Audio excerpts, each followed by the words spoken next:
आए थे खास करके जानने के लिए, हम लालच था जब दूसरा जगह जा रहे थे, लेकिन फोन किए ना तो हम देखे चलो उसको कैंसिल करके आना, पूछेंगे कि क्या हुआ। हम आपको खरोद रहे हैं, आपको बार बार बता रहे हैं। आज अभी यहाँ से उठ करके आप हमारे मित्र बोले हैं कि 1 घंटा बैठने का काम कीजिए और खाली भाषण उसन से नहीं होगा, कुछ रणनीति बनाने का काम कीजिए, समझ गए ना।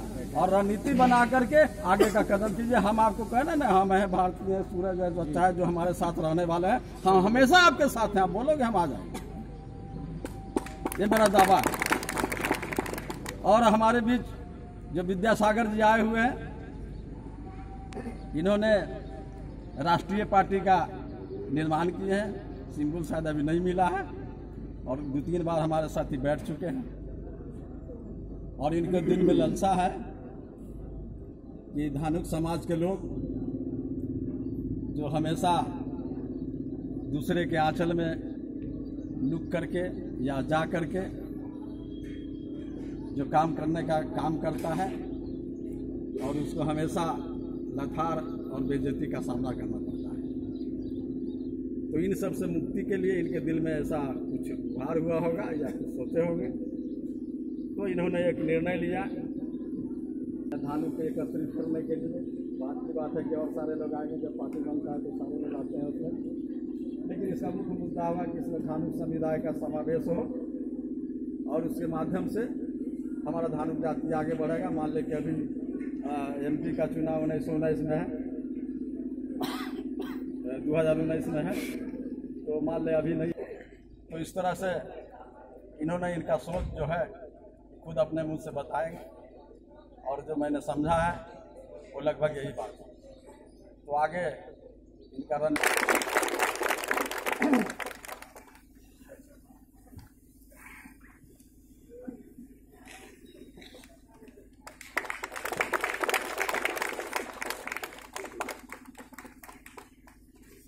बहुत बहुत धन्यवाद आप सबको। मैं आज बहुत ही उत्साहित हूँ आपके गांव में, सीवान जिले के राजापुर गांव है, राजापुर गांव में आकर। और सबसे ज़्यादा खुशी मुझे इस बात की है कि एक साथ इतने सारे जो लोग हमारे समाज के हैं उनके दर्शन करने का मुझे मौका मिला है। इसलिए मैं आप सबको बहुत बहुत हृदय से नमन करता हूँ। आप सभी महान आत्माओं को मैं प्रणाम करता हूँ। और मैं सबसे ज़्यादा धन्यवाद देना चाहता हूँ हमारे जो आयोजक महोदय हैं मुकेश कुमार जी इधर आइए। मैं आप लोगों की एक बात बताना चाहता हूँ। मैं बारी बारी से सबके पास जाऊँगा, लेकिन मैं चाहता हूँ कि बहुत सारी मुद्दों पर बात हुई, मैं मुद्दों पर बात नहीं करूँगा। मैं 2-3 बातें सिर्फ कहूँगा कि हम लोग पिछड़े क्यों हैं, हमारा विकास क्यों नहीं हुआ, धानुक का उत्थान क्यों नहीं हुआ। उसका एक ही कारण है, मुकेश जी में क्या कमी है। ये बहुत मजबूत आदमी है, बहुत स्मार्ट हैं, पढ़े लिखे हैं, क्यों इनको हम क्यों नहीं चुन सकते हैं, इनको हम विधायक क्यों नहीं बना सकते हैं। बना सकते हैं कि नहीं बना सकते हैं। इनको हम MP क्यों नहीं बना सकते हैं। इनमें कोई कमी है। तो हम चूकते इसलिए हैं, हम पिछड़े इसलिए हैं कि हम अपने घर के लोगों को तवज्जो नहीं देते। मैं इसी काम के लिए आया हूँ। मैं इन जैसे भाइयों को विधायक और MP बनाने के लिए आया हूँ। आप लोग हमें सहयोग करेंगे, बस ये कहना था। अब आप बैठ जाइए। अब मैं सिलसिलेवार तरीके से बातें करता हूँ। मैं सबसे पहले बहुत हृदय से नमन करता हूँ हमारे गार्जियन स्वरूप आदरणीय कार्तिकेय प्रसाद जी, जिन्होंने पूरे जीवन इस समाज को संगठित करने के लिए लगाया है। महेंद्र भारती जी जो पटना से आए हैं, इन्होंने भी समाज में बहुत ही बड़ा योगदान दिया, लगातार लोगों को संगठित करने की कोशिश की। इसके बाद हमारे धनेश चौधरी जी बैंक में, जो आप बैंक में है ना जी, धनेश चौधरी जी, इनको हम हमारी फोन पे बात हुई थी और इनसे हमारे बात इतनी हो गई कि मैं इनको बहुत ही सम्मान देने लगा। और कल हमको जब इन्होंने कहा कि आपको आना बहुत जरूरी है, तो मैंने एकदम तय कर लिया कि किसी भी परिस्थिति में मुझे वहां पहुंचना है। क्या जरूरत पड़ी कि मुझे एक संगठन का निर्माण करना पड़ा, मुझे पॉलिटिकल पार्टी बनानी पड़ी। मैं ये इसलिए ये बात कह रहा हूँ, ये MP MLA के लिए नहीं कह रहा हूँ। मैं आप लोगों के चेहरा को देखता हूँ तो मुझे बड़ा दुख होता है, इसलिए कि हमारे लोग कितने निर्दोष हैं, कितने अच्छे हैं। लेकिन कितने निराशा में हैं। इनके पास तो कुछ है ही नहीं, ये इतने परेशान हैं। ये अथक परिश्रम करने के बाद न तो इनको सम्मान मिलता है, न ही इनको कहीं पे कोई काम मिलता है। ये सच है कि नहीं? किसी पॉलिटिकल पार्टी में जीवन भर झोला ढोते रहेंगे, जीवन भर, लेकिन जब मौका आता है टिकट के लिए तो पॉलिटिकल पार्टी आपकी पड़ोसी जिसके साथ आपने जीवन भर लाठियां खाई है, जिसके विरोध में, वो पैसा पहुंचा देगा, उसको टिकट दे देगा और वही आदमी फिर से आपको डंडा मारेगा। तो क्या आप जीवन भर डंडा खाने के लिए हैं? नहीं है ना। हमने ये इन बातों पर पिछले 13 साल से मंथन किया। हमने छोटे छोटे कार्यक्रम किए सामाजिक स्तर पर। मैं ये नहीं समझ रहा था कि मुझे पहले अपने समाज में जाना है, क्योंकि मैं पूरे बिहार ही को बदहाल देखता हूँ। मैं मिथिलांचल से आता हूँ, मिथिला से, लेकिन आज जब मैं आपके क्षेत्र में आया तो आपका क्षेत्र तो हमसे भी गया गुजरा है। जब मैं इधर आता हूँ तो सिर्फ धूल ही धूल नजर आती है, और यहाँ के लोगों की आंखों में जब मैं देखता हूँ तो ये लोग कितने नाउम्मीद हो चुके हैं, ये कितने निराशा में है। इनके मन में बस एक ही बात है कि कोई तो होगा जो हमें हमारा उद्धार करेगा, कोई तो होगा जो हमारा विकास करेगा। तो आप यकीन मानिए, हम 1 सीट 2 सीट के लिए नहीं आए हैं, हम पूरे बिहार के लिए आए हैं, हम पूरे बिहार के लिए आए हैं। और यदि हमारे मुकेश भाई जैसे लोग हमारे साथ आ जाएं, कार्तिकेय प्रसाद जी जैसे गार्जियन मिल जाएं, हमारे मिथिलेश जी जैसे लोग मिल जाएं, आप सबका जब ये आशीर्वाद मिल जाए तो ये दिन दूर नहीं। हम किसी के सामने याचक क्यों बने? हम किसी को शक्ति प्रदर्शन करके फिर भी मांगने के लिए क्यों जाए कि हमारा तुम काम कर दो, हमको तुम ST SC में डाल दो, या हमें तुम आरक्षण दे दो, या हमें ये काम कर दो, हम लोग परेशान हैं। अरे हम खुद ही कर लेंगे, क्योंकि हम अपनी सरकार बना लेंगे। आप लोग सहमत हैं? अगर आप ये मानते हैं, इस बात को अगर आप मानते हैं कि 1.5% की आबादी जिसके पास है वो अगर CM बन सकता है, तो आप तो 10.5% की आबादी में है कि नहीं? और इतना ही नहीं, आप जितने भी नेता हैं बिहार में, मैं बहुत वो नहीं कर रहा हूँ, दावा नहीं कर रहा हूँ कि मैं बहुत अच्छा हूँ, बहुत इंटेलिजेंट हूँ, बहुत स्मार्ट हूँ, कुछ नहीं कह रहा हूँ। मैं एक जमीन से जुड़ा हुआ आदमी हूँ। लेकिन जब मौका आएगा तो किसी भी नेता के सामने बैठा दीजिए, किसी भी विषय को लेकर अगर मैं फेल कर जाऊंगा तो मैं उस दिन इस्तीफा दे दूंगा। तो फिर आप लोग दूसरे के पास क्यों जाएंगे? नहीं जाएंगे ना। आपकी पार्टी कौन सी होगी? तो मैं आप लोग को यकीन दिलाता हूं कि बहुत समय नहीं है, बहुत कम समय है आपके पास। हमारा लक्ष्य है 2020 में विधानसभा में 50 कम से कम धानुक के बच्चे को विधायक बनाना, कम से कम 50। अगर 10.5% मंडल की आबादी में 5 विधायक नहीं होता है अब तक, 11% यादवों की संख्या कितनी है? 13% अगर यादव की संख्या है तो 60 विधायक होते हैं कि नहीं? कम से कम हमारे 50 भी नहीं बन सकते। आज RJD में सब लोग हैं कि नहीं? लेकिन जब मौका आता है तो कहा जाता है कि यादवों की पार्टी, कहा जाता है कि नहीं? अब मुझे कोई गुरेज नहीं है। पहले मैं इस बात को लेकर इनकार करता था कि पार्टी है तो जाति पाति नहीं करनी चाहिए, लेकिन जब मैंने बिहार में देखा कि सिस्टम ही यही है, बिना जाति के कोई पार्टी खड़ी नहीं हो सकती, तो मैं भी कहता हूं कि जागो हिंदुस्तान पार्टी भी धानुक की पार्टी।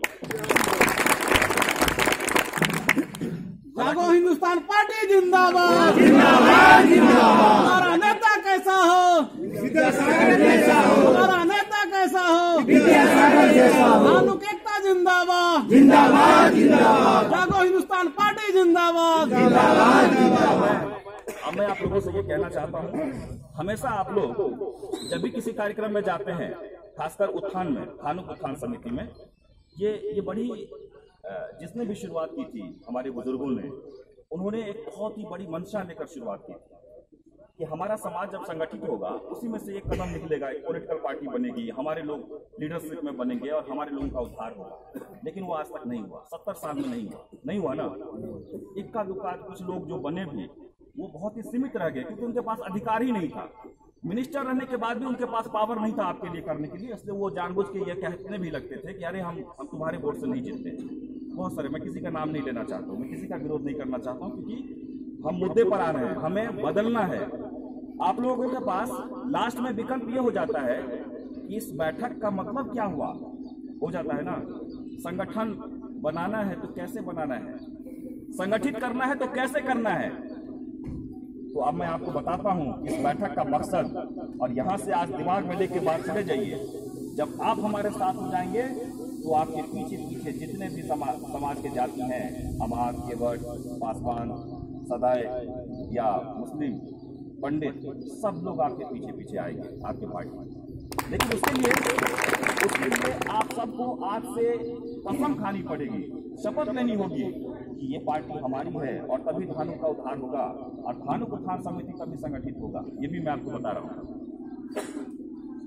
नहीं तो सब अपने अपने मन से काम कर रहे हैं, कोई संगठन बना रहा है, कोई कुछ बना रहा है, कोई कुछ बना रहा है। लेकिन आप लोग उस पर मत जाइए। आप लोग एक ही बात पर फोकस रखिए कि ये पार्टी ही हमारी है और यही हमारा उद्धार करेगा।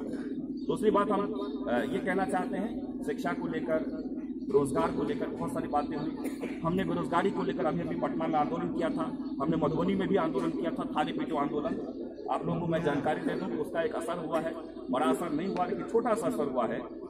थाली पीटो आंदोलन में जो हमने मांग की थी कि पिछले 1 साल से बेरोजगारी भत्ता और वृद्धा पेंशन जो लंबित था, इसमें से बहुत सारे लोग होंगे जो वृद्धा पेंशन मिलता होगा, बहुत सारे लोग हैं, आप लोगों को नहीं मिल रहा था, बहुत दिनों से लंबित था ना, पैसे नहीं आ रहे थे, रिलीज कर दिया है हमारे आंदोलन के बाद आपका वृद्धा पेंशन और बेरोजगारी भत्ता।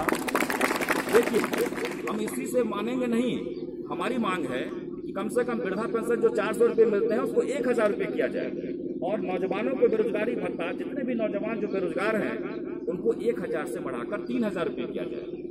इसको लेकर हमको बहुत जल्दी से हम एक आंदोलन करेंगे, एक बड़ा सा प्रदर्शन करेंगे, और उसमें हम आप सबका सहयोग चाहेंगे, तभी ये काम होगा।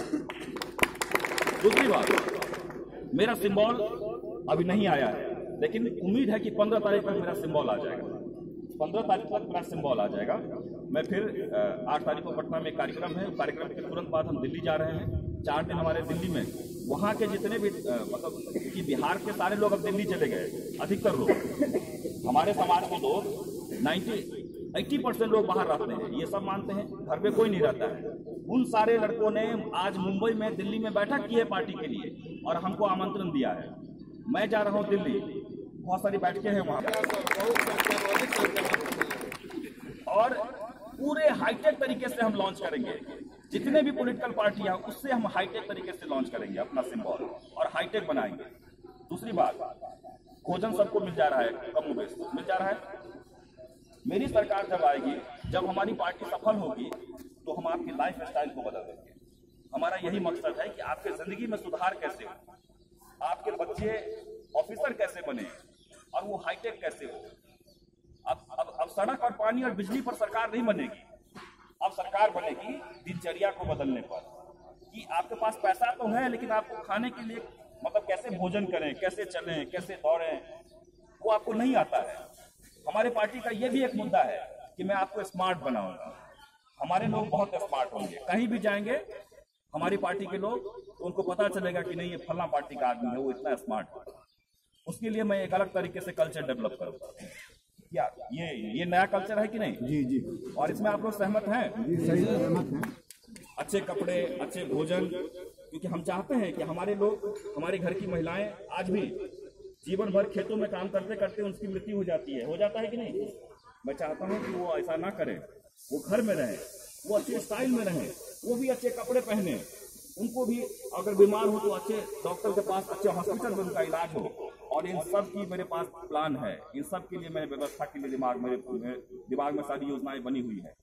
रही बात रोजगार की, किसी भी आदमी को 500-200 रुपया देने से कोई फर्क नहीं पड़ता। आपके इलेक्शन के टाइम में कितना पैसा मिलता होगा? अगर इसमें से कोई लोग पैसा लिए होंगे इलेक्शन टाइम में, तो आप लोग बताइए कि 200 से 300 रुपये मिलता है, यही मिलता है ना? 500 या 1000? 1824 दिन सर खा के अपने घर से। एक बात बस हम समझ गए अपनी बात, ये हमारे लोग हैं, ये स्वाभिमानी हैं। हम आपको बता दें, हिंदुस्तान को आजाद किसने कराया है? इन्हीं लोगों ने गोली खा के आजाद कराया है। लेकिन किसी को स्वतंत्रता सेनानी मिलती है? पेंशन नहीं मिलता है, क्योंकि आपके नाम पर किसी और ने उठा लिया।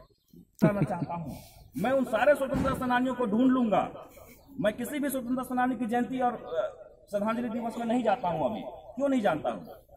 जब वक्त आएगा तो मैं काम करूंगा।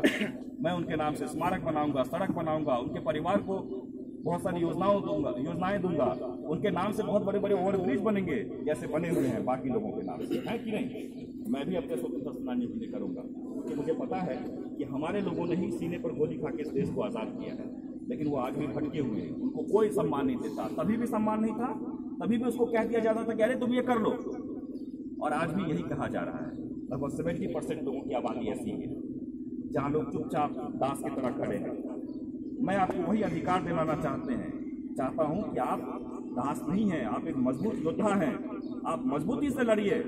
हम आपको नीचे नहीं लेके जाना चाहते, हम आपको बहुत ऊपर लेके जाना चाहते हैं। हम आपको इतना एस्टैब्लिश करना चाहते हैं, हम आपको इतना आत्मनिर्भर बनाना चाहते हैं कि आपको किसी के सामने हाथ फैलाने की जरूरत नहीं पड़ेगी, कोई स्पेशल पैकेज या स्पेशल आरक्षण की जरूरत आपको नहीं पड़ेगी, क्योंकि जब आपके पास रोजगार होगा तो आप इस बात को लेकर चिंता करेंगे कि हमारा बेटा फिर IAS IPS कैसे बने, तो उस आदमी को आरक्षण की क्या जरूरत पड़ेगी। मैं सच कह रहा हूं कि नहीं? लेकिन हमारे समाज के लोगों ने ये मुद्दा उठाया है तो हम उनके साथ हैं। इस बात हमारी ये दूर की बातें हैं। जब हम ऐसा करेंगे तब हम ऑटोमेटिक कहेंगे कि हमको अब ये नहीं चाहिए। जब हमारे लोग एस्टैब्लिश हो जाएंगे, हमारे लोग आत्मनिर्भर हो जाएंगे, वो बहुत ही निराशा की स्थिति है। आज़ादी से अब तक बिहार में कोई भी ऐसी सरकार नहीं आई जो बिहारियों को घर में कैसे रोटी मिले, रोजगार कैसे मिले, उसके लिए काम कर रहा हो। किसने किया है? आपके इलाके में जो पहले पहचान हुआ करती थी, जिससे खुद ही रोजगार मिलता था, उसको भी चौपट कर दिया कि नहीं? हमारे यहाँ बहुत सारी शुगर फैक्ट्री थी, सब बंद हो गई। मैं वही चाहता हूँ कि हमारे बिहार के लोग आज दिल्ली, बम्बई, गुजरात कहीं भी जाते हैं तो बड़ी ही तिरस्कार की भावना से उन्हें देखा जाता है, उन्हें पीटा जाता है, उन्हें गालियां दी जाती है, उन्हें बिहारी कह के संबोधित किया जाता है। मैं चाहता हूं कि उन लोगों को आधी रोटी मिले, लेकिन उनको अपने घर में रहना मिले, और इसके लिए हम पूरी व्यवस्था करें। हमारे बिहार में इतनी ऊर्जा है, इतनी अच्छी मिट्टी है, इतनी जमीनें हैं कि हम कुछ भी कर सकते हैं। आपके इलाके में हम जब आए हैं तो यहाँ बंजर ही बंजर है। इससे अच्छा है कि यहाँ उद्योग लग जाए, कोई बड़ा उद्योग लग जाए, यहाँ मजदूर भी बड़े सस्ते में मिलेंगे। यहाँ से मैं प्लेटफॉर्म पे जब जाता हूँ रेलवे स्टेशन पे कभी और मुझे कहीं निकलना होता है तो मैं बहुत देर तक पटना स्टेशन पे बैठ के देखता रहता हूँ, सिर्फ वॉच करता हूँ कि हमारे लोग कितने निराशा में हैं और एक थैली रेलवे के स्टेशन पे खड़े रहते हैं और ट्रेन में बैठते जाते हैं गुजरात, दिल्ली, मुंबई नौकरी करने के लिए, अपने छोटे बच्चे को भी लेकर। उनको कितनी तनख्वाह मिलती होगी आपको पता है? 5,000 से 7,000, उसमें उसकी जिंदगी कट जाती है। अब देखिए कि बाबा कितने बुजुर्ग हैं, मैंने इस उम्र के लोगों को भी नौकरी करते हुए जाते देखा है अपने बिहार के लोगों को। ये कितना दुखद है, ये ऐसा क्यों हो रहा है? और वहां जब उनको कोई डांटेगा तो कितनी दुख की बात है, और डांटते हैं वहां के लोगों में संवेदना कहाँ है? हमारे लोग तो बहुत सीधे होते हैं। मैं किसी को बाहर नहीं जाने दूंगा, मेरा अगला मुहिम होगा बिहारी वापस आओ। मैं आपको बताना चाहता हूँ कि नेक्स्ट जो मेरा आंदोलन होगा वो होगा बिहारी वापस आओ, और मैं बिहारियों को बिहार में काम करूँ। इन्हीं सब शब्दों के साथ मैं आप लोगों से ये कहना चाहता हूँ कि आप लोग निराशा को दूर भगाइए, अब एक नई उम्मीद के साथ मेहनत करिए। समय बहुत कम है, 8-9 महीने बचे हैं, लोकसभा के 3 महीने बचे हैं और विधानसभा के मुश्किल से 61 2020 में। आज से इसी वक्त से आप लोग लग जाइए अपने पार्टी के प्रचार प्रसार के लिए, अपने लोगों को एकजुट करने के लिए। लोकसभा में हम चुनाव लड़ने जा रहे हैं अपने क्षेत्र से। हमारे जितने भी भाई तैयार होंगे हम सबको सिंबल देंगे। हमारी कोशिश है 400 सीट पे हम उतारेंगे, लेकिन जितनी तैयारी होगी तब उतारेंगे। हम वोट कटुआ पार्टी नहीं बनना चाहते। मैं ऐसी पार्टी के तौर पर मैं अपने कैंडिडेट को जहां वहीं उतारूंगा जहां मैं संभावना देखूंगा कि यहाँ हम जीत सकते हैं, जहां हमारी आबादी हो और हमारे लोग हमें सहयोग करेंगे। तो हमारी बहुत तेजी से इसकी तैयारी चल रही है। पटना में हम सिंबल लॉन्चिंग करते हैं, हम आप सबको अभी आमंत्रित कर देते हैं। हम डेट बहुत जल्दी बता देंगे, आप सब लोग उपस्थित होइए, अपने अपने जिले में सब लोग कार्यक्रम लगवाइए और आज से ये मन में निष्कर्ष लेके जाइए कि अब हम लोग अब ये मरेंगे मिटेंगे, चाहे हमारे कैंडिडेट अगर खड़े हो जाए और हमारे पार्टी, देखिए मंडल कोई और पार्टी से आए तो वो आपके पार्टी में वोट नहीं जाएगा, क्योंकि वो जीतने के बाद भी उसकी कोई औकात नहीं रहेगी। लेकिन अगर आपके पार्टी में अपने कैंडिडेट को आपने 50,000 वोट कर दिया तो आप समझिए कि आपका एक वजूद हो गया। आप हारे हुए प्रत्याशी भी आपको सम्मान के साथ किसी पुलिस स्टेशन में आप जब जाएंगे तो बोलेगा अच्छा फल्ला आदमी है, अच्छा इसका काम होगा, समझ गए? इसलिए इस बात को भूल जाइए कि कौन जीत रहा है कौन हार रहा है। आपको ये देखना है कि हमारा सिंबल ये है जैसे बीएसपी का है। उत्तर प्रदेश में कौन जीतता है कौन हारता है किसी को नहीं पता है। किसी भी महादलित से आप पूछिए, उसको नहीं पता है कैंडिडेट कौन है, लेकिन एक चीज याद रहता है, वो कौन? वो है हाथी छाप। सारे लोगों से पैसे नहीं लेते हैं वो, लेकिन वोट देते हैं हाथी छाप। उसी तरीके से हमारे पार्टी का सिंबल आने के बाद आप लोगों को याद रखना है